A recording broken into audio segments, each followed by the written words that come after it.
Now, if you want to crown them, then crown their ass. But they are who we thought they were, and we let them off the hook. Get together. All right, so next topic. Who is the more complete team to y'all at the moment? Is it the Eagles or is it the Bills? Last two undefeated team. I think the most complete team is the Eagles. Yeah, that's but it's the consistency of the Bills, the confidence from last year, the momentum, the not trying to go off of what we are. The Bills are being the Bills. You feel me? That's what I mean about the Ravens. Sometimes you got to know the identity of your team, to play to your playbook, to your style, and not try to be like, oh, this team coming in this week, we got to worry about them, so let's focus on No, focus on what you do every week by week, game by game. And Bills are doing that. Eagles are doing that. I just think the Eagles can that shit can get going at any time. Like that train can really get on. They can start blowing niggas out. Whereas I feel like, although the Bills have an identity, their talent is not as strong enough that they can get figured out when niggas like Palmer, they don't want to catch the ball, you know? When nobody else but James Cook is the rusher. Like, it's just certain things where they can be figured out if they don't have extra pieces that want to support Allen and Cook and Kincaid. Like I said, Kincaid ain't getting that last catch was a touchdown in the fourth quarter. Where was you at all game, bro? His first catch? Yeah. I'll say the Eagles is the more complete team out of the first 4 games. They doing it on every end. Like it's special teams the last 2 weeks. Special team touchdowns. Look at the defense. No, that was and the offense. That was black magic. No, special the teams. only thing is that they mad. Some of the receivers mad because they ain't getting no catches. Hey, don't say some. We know it's like AJ Brown. Look what they did on the special teams and the defense. Right. I mean, but no passing yards in the before second he half. go, I understand AJ, but AJ don't feel like he be trying to get open. That's what I said. It's like he just won these nonchalant routes, and he's expected he's going to get the targets based off his reputation, based off his effort. Like Devontae's still out that bitch sprinting. He out that bitch. All right, 10 steps now go. That's what AJ. What I said before, it's still 13 games left. They was only the first 4 games. You got plenty of time to get catches in other games. Yeah, I agree. If the team win and let them win whatever the way they win it right now, you just won a Super Bowl. I agree with both of you. I think the more complete team is the Eagles based on all aspects. But like Diesel said, the more consistent team, I think the Bills are probably playing better at the moment. Yeah. Because you see with the Eagles, some of that, you see how they just played. Jalen Hurts ain't had no completions in the second half, but he was already dominant in the first half. Yeah. But in the second half, it was a totally different Rams game. They had to block some field goals. Yeah, they had to make you see, but the Bills did the same thing, but I just like the Bills are more consistent. But still, both teams are great teams. All right. So another thing, Sean had called the team, and he said the Jaguars is going to be. He called that shit. He told Andy. We're going to talk about another thing to come on, yo. But my thing is, are y'all actually high on the Jaguars as a playoff contender after their recent play? Or are they still the Jaguars? Not a chance. I don't know. I actually said they was going to win a game, too. And I thought they should have won a game against the Bengals, so quietly they could be 4-0 right now. But they look strong. Trevor Lawrence looked back healthy as he wasn't last season. And then they traded they had to choose between their running backs. Which one they wanted to use, ETN or Tanks Bigsby when they got him. So they traded Bigsby away. Now they actually using ETN to look like to his full potential. Watch this. In the words of Darrin, first off, it's the same old Jaguars. It's just a new season, new game, new players. With the same old niggas that wasn't doing nothing. I just had to ask y'all about it. ETN been in the league for 5-6 years, and every year by week 10 his ass bitch for the backup. You haven't got me believing two niggas gonna take that spot. No.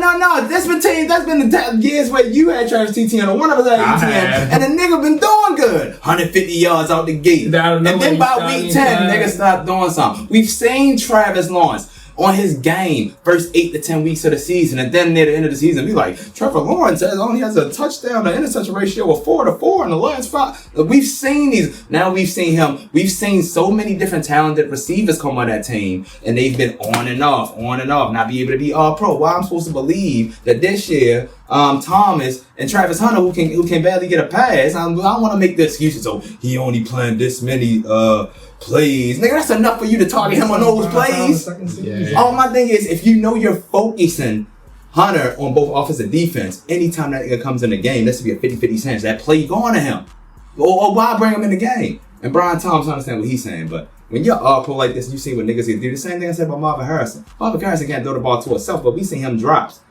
Brian Thomas, like he can get it going, but he don't want to because I see Parker Washington over there trying to get it going. I see niggas getting it. So yeah, they over there getting it. So like I said, they have all the potential that they've had for the last 4 or 5 years. Trevor Lawrence has been in the league. I'm not buying that shit. I know what division they in. I know what they can do. I know they can sneak in the playoffs. That's every year one of them might sneak in. It's the same old Jaguars. Don't buy into it. They not doing over 9-8 record. Maybe the new coach Liam Cohen rubbing up. He giving them a good start, but still. I got more faith in his boys than Daniel Jones and Trevor Lawrence. Yeah, I agree. How has Liam Cohen changed the locker room, and will he ever live down the Duval? It's a whole new vibe. It's a group effort, not just him. He's the leader, but you gotta look at like first-time head coach, first-time defensive coordinator, first-time GM, first-time offensive coordinator. Like these are all young, hungry dudes, like trying to take over, and that energy like permeates throughout our building. He truly wants to create like togetherness and a brotherhood. So it's been dope. We've got a long way to go as a team, but it's been a great start. Duval. Well, I was telling people like, man, that might be how people start saying and moving forward, depending on how we do as a team. Like, if we go crazy, people might be like, hey, maybe he was on to something. The moments like that always live forever. All right. And now, Jones down the sideline, one-on-one. Oh, what a catch! Adonai Mitchell down the sideline, turning on the speed, and a little stiff arm ushering into the end zone for a Colts touchdown. But did he lose the ball going out of the end zone before he crossed the goal line? If he did, what it's going to negate one of the better plays you'll have seen this year. That was an outstanding effort by Adonai Mitchell. And the way that he went after the football, I think it may have come out early. He sticks it out and it slips out of his hand. Unbelievable. Earlier on the field as the ball was loose prior to crossing the goal line, it went in and out of the end zone. The result of the play is a touchback. First down, Rams. all right. And now it's time for the come on, yo. All right, first come on, yo. Me and Diesel was geeking about this. I even told Darrin about this. Man, they knew what they was doing with the Giants and Chargers game. Come on, man. Come on. We knew. Yo, do y'all know that the Chargers got a false start on the very first play of the game? I thought so. How did you get a false start on the very first play of the game? Like, it was absolute cinema to watch some of the games that was going on. It was so much. I know you called it though, Sean. I called that too, but it was so much advertisement for Jaxson Dart, and like man, that's all I'm saying. Like I said, sometimes karma, what goes around comes around. As above, so below. Y'all advertised and y'all made once again a player a scapegoat. Russell Wilson had to take a back seat. He wasn't good as shit, but he wasn't bad as shit. But we didn't draft Jaxson Dart in the first round for nothing. Let's see what the guy got. And it cost you your All-Pro #1 pick from last year. And now it's going to be hard for you to continue to sell this unless all of a sudden Jaxson Dart turning to Patrick Mahomes without Malik Neighbors. Because Darius Slayton ain't going to turn into Malik Neighbors. Wandale Robinson ain't going to turn into Malik Neighbors.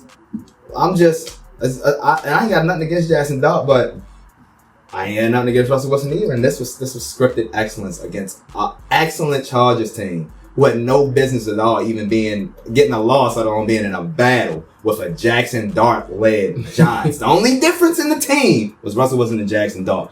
And the Chargers didn't know what they was doing. Give it a break. Come on. I said the same thing. The others and the Chargers like they don't know what they doing. Come on. Like, come on, yo. Next, come on, yo. I mean, offense, defense, and special teams. They would sleep out there. Next, I pay attention to the game. Next, come on, yo. Cowboys versus Packers. Come on. Come on, yo. Why is that come on? Yo, absolutely. It's like you know why I said come on, yo? You wanna know why I said come on, yo? No. I ain't got nothing to say. You wanna know why I said come on, yo, Darrin? Why do we keep making fun of NBA and NFL being like WWE? These niggas started waiting all day for Sunday night with a Jerry Jones, Micah Parsons storyline, fucking video pack. It's like it was a WWE main event. Yeah, you know, I love Micah Parsons. I told him I hope he gets paid. Jerry Jones ain't never called me. Like all this shit. You can see what it was going to be. Once I started seeing the game, and I was like, all right, the Cowboys playing good as shit. Dak playing good as shit. Micah can't get to him. This going to be a good game. Now, none of us read the top. But once after seeing it and you evaluate the game, you like, the Jerry Jones and them agree that we ain't losing this game. Everybody can get theirs. Why y'all think Jerry Jones was... I traded the nigga for a reason. I'm not losing. Do y'all hear how excited he was to get a tie? He was happy as shit for a tie, yeah. What did you say? All I'm saying is... It still might affect him. One of the richest, one of the most wealthiest owners in NFL and professional sports history slid an extra couple mil, probably a bill to the NFL and said, we not losing in prime time. I'll take the tie. Come on, yeah. And last but not least, come on, yo. On Darrin's team, we seen it last year when somebody did it. You know what it is. You can explain it yourself. With Adonai Mitchell. Come on, yo. I'm not explaining it. Now, Darrin want to explain to his boy. Y'all know last year, Jonathan Taylor fumbled the ball in the end zone last season. And then the wide receiver went on and did it this season. Caused a coaching game. Then he got a holding penalty on a Jonathan Taylor touchdown in the fourth quarter with 2 minutes left. You know what's crazy? And that same game when Jonathan Taylor was running to get his touchdown, I was like, he better not drop that ball. He held that bitch to the back of the end zone. And then how you don't learn your lesson? You was on the team last year. You seen it. That's great. Jonathan Taylor was close to doing that last game, too. Yeah. He got the touchdown. He dropped it right when he got in the end zone. I was like, y'all don't stop this. Boy. Yes, sir. That's how. Come on, yo. Come on. That was almost karma for that leverage penalty last week. Oh, yeah. That was almost a karma. Almost losing this. The Rams had everything to go right in that game opposed to against the Eagles. Had everything wrong to go in the second half. Well, y'all, I think that's about it for this episode. Before we end this episode, y'all have any more words for this episode?